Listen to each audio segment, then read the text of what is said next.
rising up. You don't really know I shine. Me, I got something that I need to prove. I cannot lose, nah. Everything I do that really is news. You look confused, why? You are what you choosing to do. Me, I've been making the moves, paying my dues, getting this done with the fam. Y'all know that I am the dude. Bend that low, hit that high, got that hustle, got that drive. One more time, best alive. I want it all, everything mine.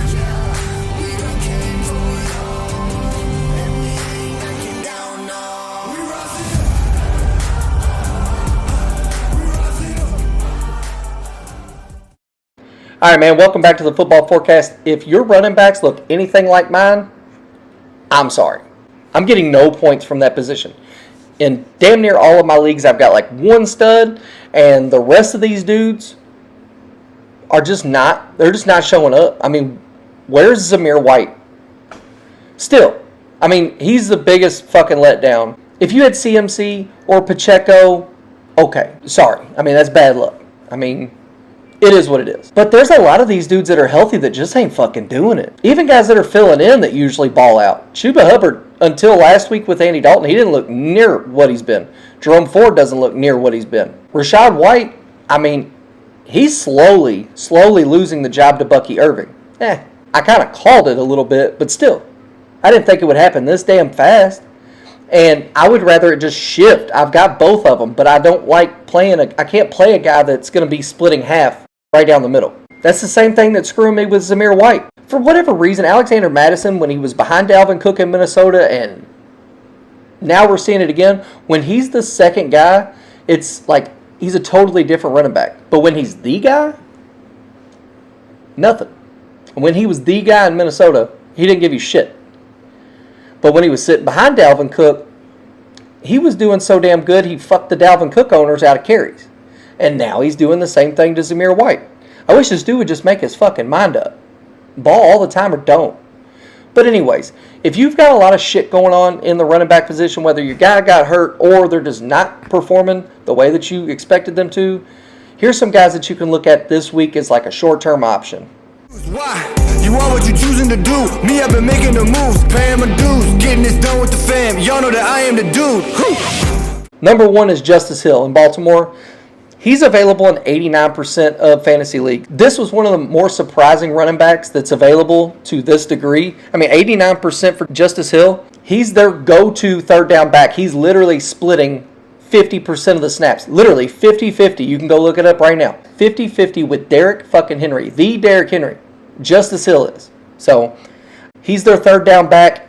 And out of all running backs, he's 9th in targets and he's 11th in yards per attempt. He is really producing out of the backfield. And on the 50% of snaps that he's getting, he's being utilized on 21% of those. So, I mean, if he's on the field, you can expect him to get some targets. Especially if you're in a PPR league. These are cheap and easy PPR points. You need to add Justice Hill this week because he's going against Buffalo. And as much as they've been on fire, and as well as their defense is played, stopping the run isn't necessarily their strong point. They're 21st against the run.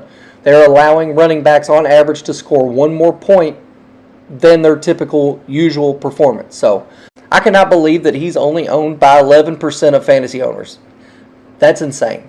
The second running back that you need to add is Samaje Perine. Samaje Perine is available in 72% of your fantasy leagues. So y'all need to fix that. And yes, I know that Carson Steele played the majority of the last game. I'm telling you it's going to dwindle. I'm telling you it is. Samaje Perine was more effective per touch last week than Carson Steele was. And to be honest with you, Carson Steele did not display any ability to make people miss at all. And when he was in the game, I didn't see him really looking to pass to him. And that's what Mahomes really likes to do. That's why he likes Pacheco so much, is so he can throw him the football. Samaje Perine is a bounce back that can do both. The only thing that's going to fuck this up is Kareem Hunt. Pacheco's not coming on the field anytime soon. You really need to add Samaje Perine, though, this week if he's not added, and I would suggest keeping him for the whole season.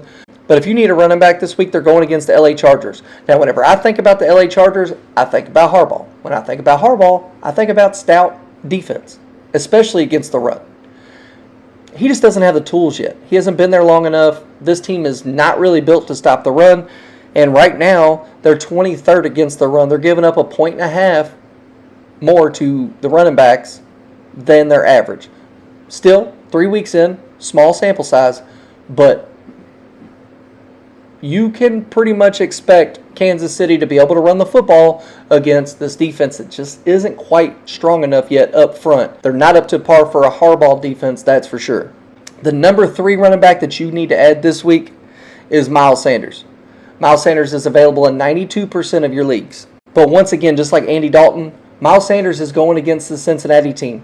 This Cincinnati team, I think they're just soft. I mean, to be honest with you, and any team affiliated with Zach Taylor right now, just look at it. It's bad. Like, Zach Taylor has had something to do with every team that's 0-3 right now, including his own. But the Bengals are 19th against the run. And not only does Miles Sanders come in and get a few carries every now and then, he's not quite splitting it with Chuba Hubbard, but Miles Sanders is coming into the game consistently all 3 games so far. So they're definitely making it a point to get him on the football field. The Cincinnati Bengals are 19th versus run. And Miles Sanders is 42nd in the NFL in rushing attempts. There's 32 starters. So that means that he's in the upper echelon of your backup running backs. Math. But more importantly, Miles Sanders out of all running backs is 33rd in targets. Now, that's the key, especially if you're in a PPR league. That's where he has the value for me. And even though he's not necessarily splitting the load that Chuba Hubbard's getting 50-50, he's close in snaps. He's on the field 40% of the time, and when he's on the field, he's being utilized 36% of the time. So they very much have Miles Sanders involved in their game plan, and this has been consistent. This isn't a fluke game. This has been consistent. This is obviously going to fall off when Jonathan Brooks comes. That's why I'm telling you he's a week now streamer. Use him now or don't use him because his time's going to be numbered. His days are going to be up here soon. The 4th running back that you need to add is Cordero Patterson. Where the fuck is Cordell Patterson? Honest to God, I didn't know where the fuck Cordell Patterson was. I had no clue. He's in Pittsburgh. Not only has Jaylen Warren not been involved in the game plan, but he's also banged up now. Battling something with knee or hamstring or something. And it doesn't look good. It doesn't look like he's going to play. And even if he does, he's only been getting 2 or 3 carries a game and maybe 1 or 2 targets. I mean, they're just not using him. Arthur Smith is not using him like Matt Canada did last year in Pittsburgh. So Najee's pretty much got this thing on lock by himself right now. But where Cordell's value is, Warren's pretty much going to be a scratch. And Najee Harris has had his arm in a sling all week this week. With Najee Harris having his arm in a sling all week at practice and Jaylen Warren fighting a lower ligament, Cordero Patterson can very well see the football field. And if you are desperate for a streamer, you need to look at Cordero Patterson. But not only that, they have a favorable matchup. They're going against the Indianapolis Colts, who were 31st in stopping the run. When the Colts played Green Bay last week, they knew, having Malik Willis, that they were only going to run the football. Malik Willis is a scrambling quarterback, number 1, although he admittedly does look good throwing the ball. But they also have Josh Jacobs at running back. And the Colts know way more than I do, and they still couldn't stop it. So, when you look at the Pittsburgh Steelers offense and how it's designed, they are obviously a run-heavy team. Going against the 31st ranked running defense, yeah. Cordero Patterson could have himself a day. The 5th running back that you need to consider is D'Onta Foreman in Cleveland. He's available in 89% of your fantasy football leagues. They're going against the Raiders, who are 20th in stopping the run, and Nick Chubb is still on IR. He's still out. He's probably going to be out for at least a couple more weeks. And behind Jerome Ford was Pierre Strong Jr., but he is now doubtful with a hamstring injury. So Jerome Ford really hasn't been performing quite like he was last year. I'm not saying he's playing shitty, but D'Onta Foreman should get some looks. And I thought that D'Onta Foreman was going to get more looks last week than he did. They really didn't use him at all. But I don't trust the Browns to make a single solid decision for themselves. So to me, it seems like they just don't want to win. But they do have a favorable matchup here. He's obviously not my top pick. He's my 5th out of 6. So, I mean, that's something to consider. A lot of these guys are available, but it's just another option. And last but not least, Kareem Hunt. And Kareem Hunt should be higher. And he would have been higher if I knew just how they were going to use him. So the only reason why I have him penciled down at 6 in running backs that you need to add this week, the only reason why he's 6th is because I really don't know how he's going to be used and to what degree he's going to be used. Andy Reid did confirm that he's going to be in the game plan and that he's going to get out there and get back in the swing of things. Those are his words. Going to get Kareem Hunt back out there, get him back in the swing of things, and we'll see how it goes. That's pretty much. I'm pretty vague, but tells me he's definitely going to play. And if he's anything close to what he was under Andy Reid the last time that he was in Kansas City, Carson Steele and Samaje Perine could very well not see the field. So I really like this matchup. I already talked about the Chargers. They're weak against the run.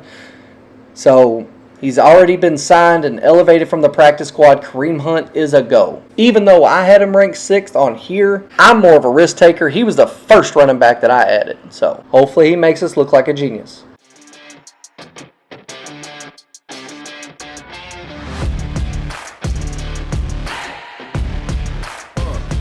How you play the game with the people that writing the rules.